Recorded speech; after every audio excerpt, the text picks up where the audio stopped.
So dili lang kamo ang experience ni Mike. So na-experience ni Jesus Christ mo bitaw gi-remind ka kanunay ni Jesus Christ diya sa pulong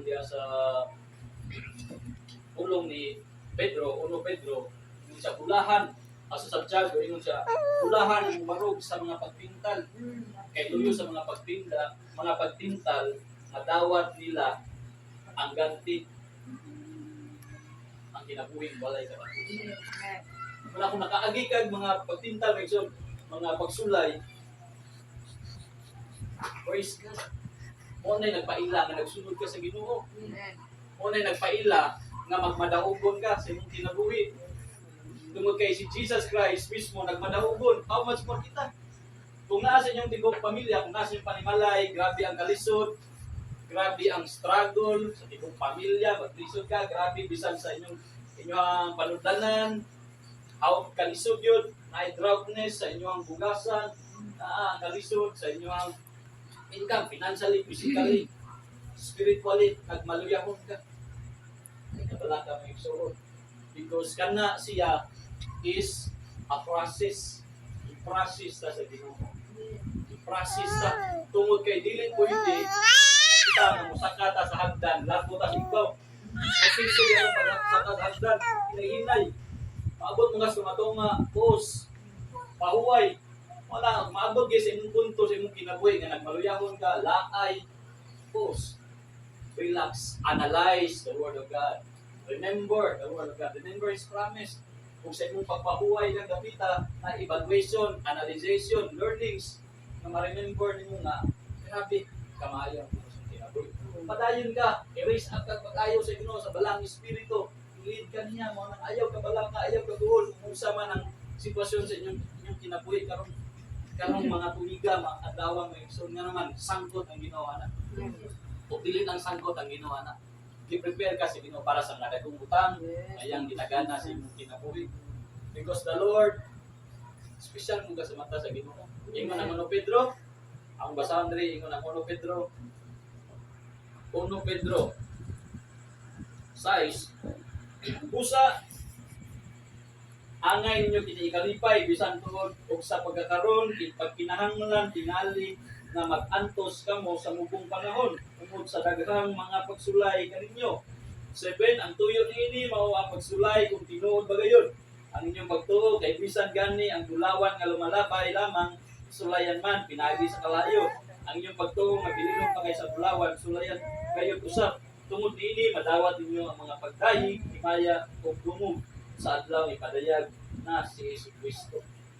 Manang igsuon. Paro kay tulong kay sa tuboy ng Dios sa 1 Pedro 6 nga kining bisan tuod sa pagkakaroon kinahanglan tingali nga magantos kamo sa mubong panahon. So meaning kani atong pagantos dili kini siya ingon nga hangtod sa katapusan sa atong kinabuhi. Bubong panahon lang giingon sa Ginoo. Unang kinahanglan na kay perseverance na mulahutay kaniining mga pagsulay may igsoon because God is helping you. God is molding you because you are more valuable. Bililhon ka sa mata sa Ginoo nga igsoon. Di nato Englishon nga murag bililhon ka sa mata sa Ginoo nga igsoon. Maunang ayaw ka tinga. Ano dapat pasulay? Tungod kay kanang mga pagsulay buntog na sa Ginoo. It's you to grow. Nga dili ka diha ma-standby gusto ang Ginoo nga mutubo ka. Nga naman daghan kay gi-prepare ang Ginoo sa imong kinabuhi. Gusto ang Ginoo magpadayon ka. Kay bisan sa ato ang pag-eskwela di man pwede nga ilago kag high school. Hindi ka maging elementary.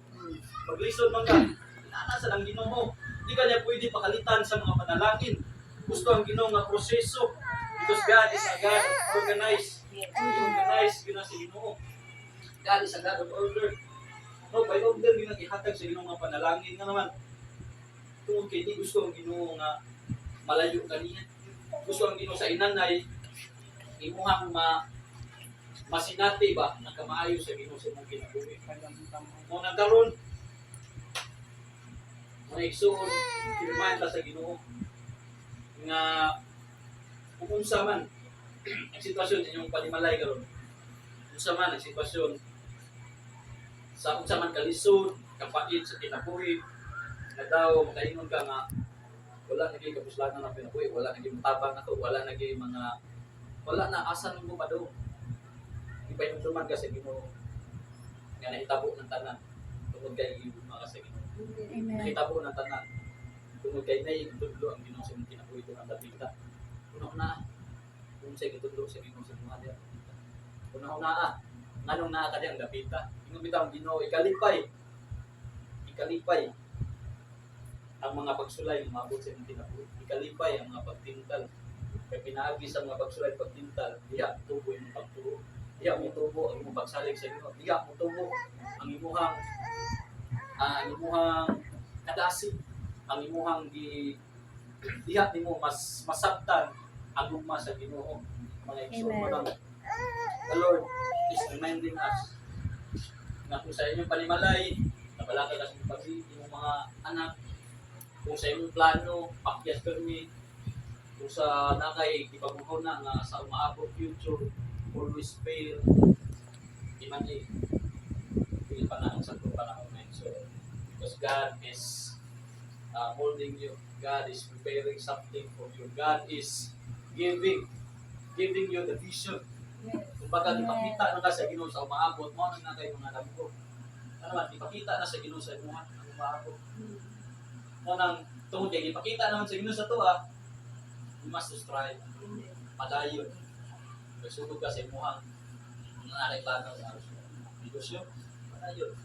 Ipakita, ipasulay na ka sa Ginoo. Padayon. Tungod kay ang victory, hindi na madawat sa hindi mo padayon. Ang kadaugan, bisag sa pag-eskwela, di ka mag-graduate, di ka padayon. Sama gyapon sa atong pangalagan sa Ginoo. Di mo madawat ang mga panalangin sa Ginoo, di ka padayon. Kapitan ng through faith. Faith can change everything. Ikaw ng Hebrew 11:6, walay laing kasahon. Hebrew 11, walay laing na panapos na ito. Hebrew 11:6. Inadrin, wala yung makataymon sa Diyos kung dili pinagi sa pagto. Kaya kung sa Diyos, kinanglang ginutuo nga doon ay Diyos sa pagtika. Iya ang nagpunta kaniya. Inadrin sa verse 1, ang kahulugan sa pagtuo nga mao na ang kahulugan sa pagtuo mao nga may kasiguruhan kita sa mga butang na atong gilauman nga dili makita. Wala may isoy na kay pangandoy. Ay lang buhi doon kay kung nakita. Tuuhi, bisa ko pa, maapos yung kinabuhi. Ano naman, pinagi sa yung pagtuwa na, madawat na nimo. Kung ito nang gisigyan, tasig ni Pastor Jong. Kung mo kini ako nga yung kinabuhi, magwa ka ni mga butang na, wa kay kwarta, nagplano ka ani, baywi sa pagtuo. Baywi sa pagtuo. Tungod kay, di mo baka ako ng Ginoo. Di baka ako ng Ginoo. So, di man nandiyan nato, di baka ako ng Ginoo. Matthew 22 verse 21. Walay la, ingon dito, na kung ato na lang kay pagtuo, madawat di mong tanan yung pinagi sa pagtuo. Unang karon, the Lord is reminding us that tanan nga kung encounter karon mas tanan because that is His plan for us. Amen. Because we are under process kung sama sa bulawan i-process ta aron makita kung sa tatabiligon kung sa ka nindot kung sa gid ang imuhang kini makita ang glory sa Ginoo sa kinabuhi ba. Mga di man na to normal nga mapatyas ta pero it's all of process na sa Ginoo. Process tayo ng kaluya ayo ka discourage proseso na nga. Bisan sa tibong pagbibiyan, proseso. Bisan kaluwasan sa tibong kaliwatan, proseso na. You need to be still because Amen. God is still helping you wherever you go. Manang may gabi ka na tanan, I hope ang pulong sa Ginoo makapadasig lahat ng nato paglako. Jesus may away with Amen.